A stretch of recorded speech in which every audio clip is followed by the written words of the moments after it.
السلام عليكم ورحمة الله وبركاته. ازيكم يا كل حبايبي، عاملين ايه؟ يا رب تكونوا بخير. وحشتوني والله من الفيديو اللي فات للفيديو النهارده بقى سيحنا سمنة مع بعض، ولا سمنة بلدي ولا حاجة، بكيلو واحد او نص كيلو سمنة بلدي، وعملنا احلى سمنة.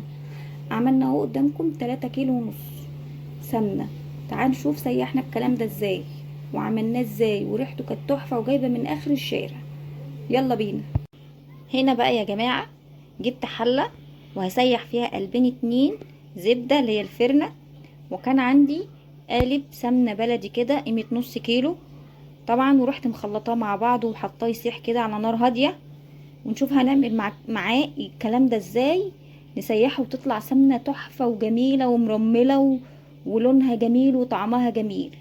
يلا نشوف هنسيح الكلام ده ازاي. ورجعنا تاني اهو يا جماعة، وادي السمنة بخليها على نار هادية جدا اهي. سيحتها، هي لسه كمان عايزة شوية، هي لسه عايزة شوية.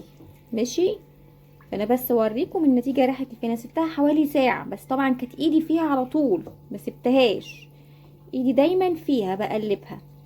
دلوقتي بقى جينا للمرحلة بقى الاخيرة، هعمل فيها ايه؟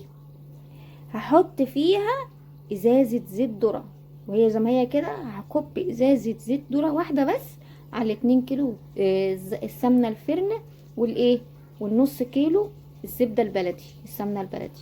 ماشي يا جماعة، هكب بقى الازازة، ازازة زيت الذرة، هي ليها 800 جرام دي. ماشي، هقوم حطاها واديها غلوة واحدة واشيلها.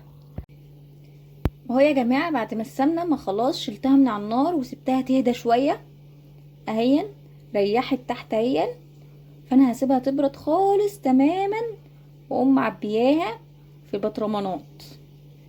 ماشي، فانا هسيبها تبرد وارجع تاني معاكم واعبيها معاكم في بطرمانات. ماشي، ما تنسوش يا جماعه تحطوا لايك وتشتركوا لنا في القناه.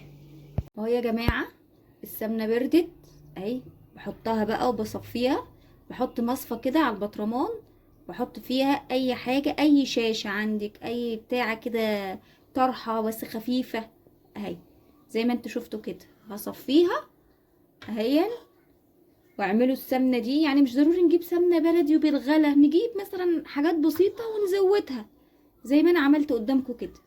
ماشي يا جماعه، ما تنسوش تحطوا اللايك وتشتركوا لنا في القناه. باي باي.